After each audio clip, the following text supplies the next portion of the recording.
Hey guys, இன்னைக்கு நம்ம பார்க்க போற டாபிக் பெண்ணுக்கானது. ஆனா இது ஆண்களுக்கும் பொருந்தும். ரிலேஷன்ஷிப்ல இருக்க ஒரு பொண்ணு சடனா பிரேக்கப்புக்கு உள்ளாகும் போது அவங்க ஃபேஸ் பண்ற எமோஷன்ஸ் எக்கச்சக்கமா இருக்கும். அதை வார்த்தையில சொல்லி முடிச்சிட முடியாது. இதுல என்ன கொடுமைனா, அது அவங்களால வாய் விட்டு தனக்கு நெருக்கமானவங்க கிட்ட கூட சொல்ல முடியாது. நிறைய பெண்கள் இதுல இருந்து வெளியே வர முடியாம ஸ்ட்ரகிள் பண்றத நானே பார்த்திருக்கேன். ரொம்ப வருடமா அந்த பையனோட நினைப்பிலே வாழ்ந்துகிட்டு திருமணம் பண்ணிக்காம எதுலயும் நாட்டம் இல்லாம இருக்கிறத பார்க்கும்போது அவங்க கிட்ட ஏன்னு கேட்டா அவங்க பதில் முதல்ல அவங்க கண்கள்ல இருந்து வரும். அது அவங்களோட கண்ணீரா இருக்கும். அந்த கண்ணீரே 1000 பதில்களை உள்ளடக்கிருக்கும். அவங்கள சமாதானப்படுத்துறதுக்கான வழி யாருக்குமே தெரியாது. ஏன் அவங்களுக்கே அது தெரியாது. ஆனா அந்த பெண்களுக்கு ஒன்னே ஒண்ணு நான் சொல்லணும். காதல் ரொம்ப அழகானது. அதுக்கு உயிர் கொடுக்கறது ஆணும் பெண்ணும் தான். 2 பேரும் சேர்ந்து காதல்ல விழும்போதுதான் அது உயிர் பெற்று பூத்து குலுங்குது.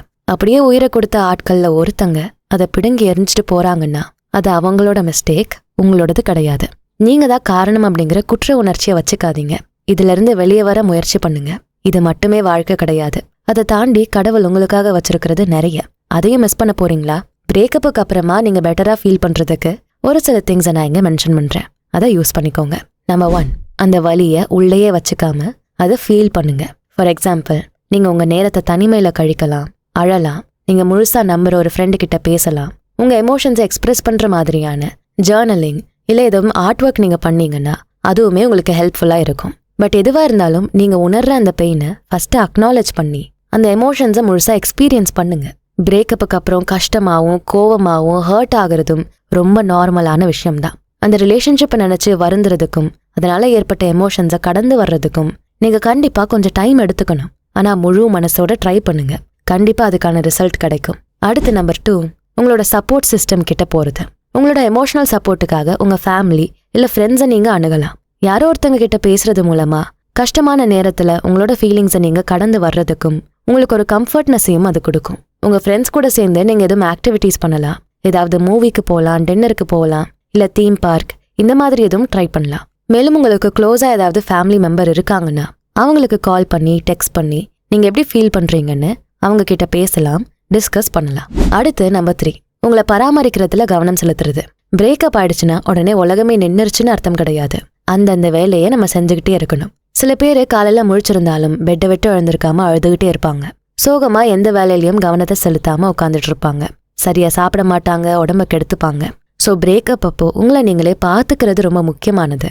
போதுமான தூக்கம், ஆரோக்கியமான சாப்பாடு, உடற்பயிற்சி, மேலும் உங்களை சந்தோஷமா வச்சுக்கக்கூடிய விஷயங்கள், இது எல்லாத்தையும் கண்டிப்பா தொடர்ந்து பண்ணுங்க. நீங்க யோகா ட்ரை பண்ணலாம், வாக்கிங் போகலாம், ரிலாக்ஸா ஒரு பாத் எடுக்கலாம், உங்களுக்கு பிடிச்ச ஃபுட்டை சமைக்கலாம், இல்ல உங்களுக்கு ரிலாக்ஸேஷன் கொடுக்கக்கூடிய ஸ்பா ட்ரீட்மெண்ட் எடுத்துக்கலாம்.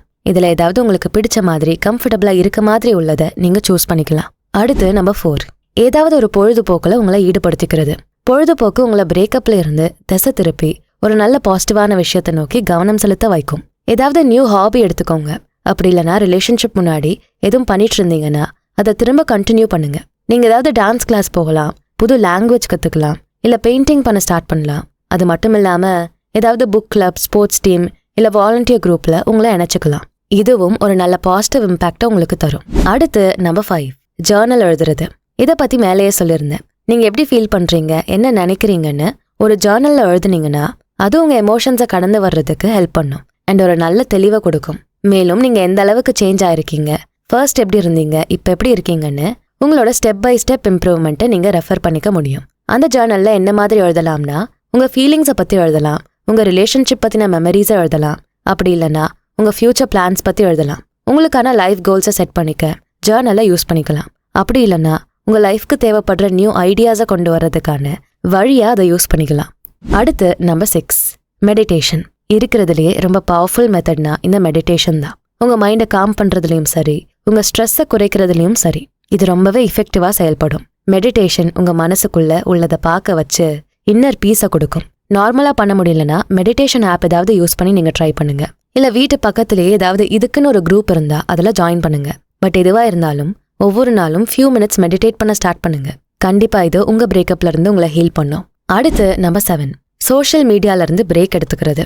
நம்ம மனசுல எதை பத்தி நினைக்க கூடாதுன்னு நினைக்கிறோமோ, எதை மறக்கணும்னு கஷ்டப்படுறோமோ அதுக்கு ரிலேட்டடாவே தான் நமக்கு கண்ணுக்கு முன்னாடி எப்பவும் படும். அதுலயே இந்த ஃபேஸ்புக், இன்ஸ்டா, யூடியூப், ஸ்னாப் சாட்லாம் வந்ததுக்கு அப்புறம் நம்ம மனசுக்குள்ள என்ன கேமரா வச்சு செக் பண்றாங்களா அப்படிங்கிற அளவுக்கு நம்ம அதுல பாக்குற ஒவ்வொரு விஷயமும் நம்ம எமோஷன்ஸோட ரிலேட் ஆகியே இருக்கும். வெந்த புனல வேலை பாய்ச்சின கதையா இது உங்களுக்கு இன்னும் வேதனையை உண்டு பண்ணி உங்க வலியை ஜாஸ்தியாக்கி உங்களை அந்த சுச்சுவேஷனோட ஆயுள் கைதியா வச்சிரும். அதனால உங்க மென்டல் ஹெல்த்தை ஸ்பாயில் பண்ணக்கூடிய, உங்களை இன்னும் மோசமாக்கக்கூடிய இந்த சோஷியல் மீடியாவை கொஞ்ச நாள் தள்ளி வைங்க. முதல்ல இது கஷ்டமா தான் இருக்கும். அப்புறம் கொஞ்சம் கொஞ்சமா நீங்க ரொம்பவே பாசிட்டிவா ஃபீல் பண்ண ஆரம்பிச்சிருவீங்க. அதே மாதிரி உங்க எக்ஸை ஞாபகப்படுத்துற உங்க 2 பேருக்கும் மியூச்சுவல் ஃப்ரெண்ட்ஸா இருக்கக்கூடியவங்க இவங்க எல்லாத்தையும் மட்டும் கொஞ்சம் விலகி இருங்க. ஒன்னு ஃபோன் பாக்குறத கம்மி பண்ணுங்க, இல்ல அப்படியே போனை தள்ளி வச்சிருங்க. கால்ஸுக்கு மட்டும் ரெஸ்பாண்ட் பண்ணுங்க.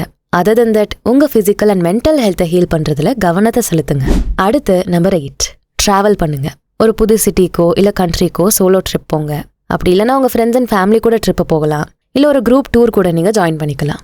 இடமாற்றம் மனமாற்றத்தை தரும்னு சொல்லுவாங்க. அந்த மாதிரி வேற எதுவும் புது இடத்துக்கு டிராவல் பண்ணுங்க. நிறைய இடத்த எக்ஸ்ப்ளோர் பண்ணுங்க. நிறைய மெமரிஸை கிரியேட் பண்ணுங்க. உங்களோட கம்ஃபர்ட் ஜோனை விட்டு வெளியே வர்றதுக்கும் உங்களோட ரெகுலர் ரொட்டீன்ல இருந்து பிரேக் எடுக்கவோ இல்ல அதை சேஞ்ச் பண்ணவோ இது ஹெல்ப் பண்ணும். டிராவல் பண்றப்போ உங்க முகத்துல பட்டு படர்ந்து போற காத்து உங்களோட மனசுல உள்ள வலியையும் வேதனையும் சேர்த்து எடுத்துட்டு போறத நீங்க உணர்வீங்க. அடுத்து நம்பர் 9, கடைசி விஷயம், மன்னிக்கிறது, மறக்கிறது. பிரேக்கப் அப்போ அந்த ஆப்போசிட் பர்சன் மேல அவ்வளோ கோவமும் ஆத்திரமும் வரும். ஆனா அதையே நீங்க பிடிச்சிட்டு இருந்தீங்கன்னா உங்களால அமைதியா இருக்க முடியாது. அண்ட் ஆல்சோ அதை விட்டு உங்களால மூவ் ஆன் பண்ணவே முடியாது.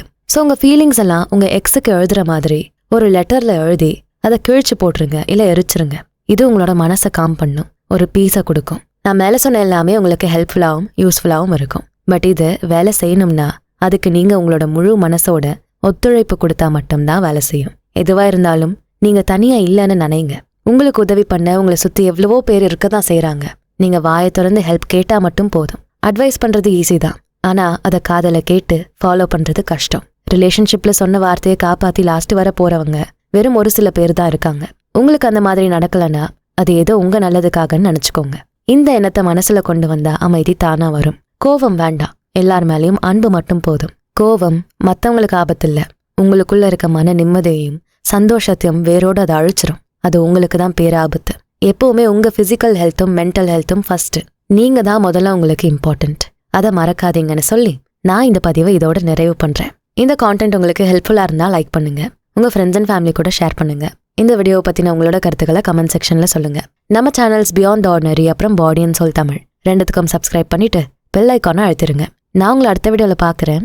நன்றி.